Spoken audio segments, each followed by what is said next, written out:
Between 1981 and 1998, the percentage of children living with one parent grew from 19% to 27%. 40% of all children who live in fatherless households have not seen their father in the last year. And 50% of those who do not live with their father have never been to their father's home. Can you imagine that? In a country where we call ourselves the leaders, that type of situation exists today. And one of the most alarming facts, as Jeff mentioned, in our system in Cook County, and probably I'm sure it's throughout the United States, violent criminals are overwhelmingly male who grew up without a father. And as Jeff said, the best predictor of crime in a community is the percent of absent fathers within that community. I went a little further, and in a research conducted by the staff of the Honorable Senator Evans Bayh of Indiana, they did a comparison of children who live in homes that had parents or a father present, and kids who live in a home that didn't have a father present. Let me just share some of this with you. As Jeff said, 5 times, kids who didn't have a father present are 5 times more likely to live in poverty. They are twice as likely to drop out of school. They are twice likely to be abused, more likely to commit suicide,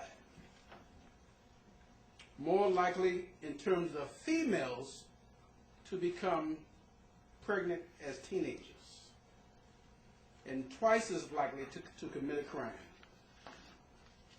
Now, one that I have experienced a lot in the last 3 years is kids who live in a home where a father's not present are more likely to bring a gun or drugs into a classroom.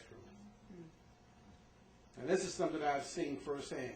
I think in this year alone, since September, we've had 3 situations where kids have brought guns to school or kids have used guns in their home. I took a little heat about 3 months ago, because there was a young man who had a gun, and in playing with the gun, he pointed at his, I think she was a 4-year-old sister, because there was no clip in it. When he pulled the trigger, he shot his sister in the chest. Of course, she died. I took him into custody, and a lot of folks said I was heartless because the young man was taken into custody at a time when the family was experiencing a tragedy. I just believe that guns serve no purpose other than to cause harm to people. Now, would I have taken the young man into custody under normal circumstances? I may not. But what they failed to understand is that the previous week, this same young man took a gun to school and was pending a case upstairs for aggravated UUW. For those of you who don't understand, aggravated UUW is aggravated unlawful use of a weapon. So 1 week later, playing with a gun again, he kills his sister. A couple of months ago, I had another case out of Posen where a 12-year-old girl took a 9mm to school. One case in Park Forest, another case in Posen, then I have a third one in Kell City. One thing each of those cases have in common: there's no father in the home.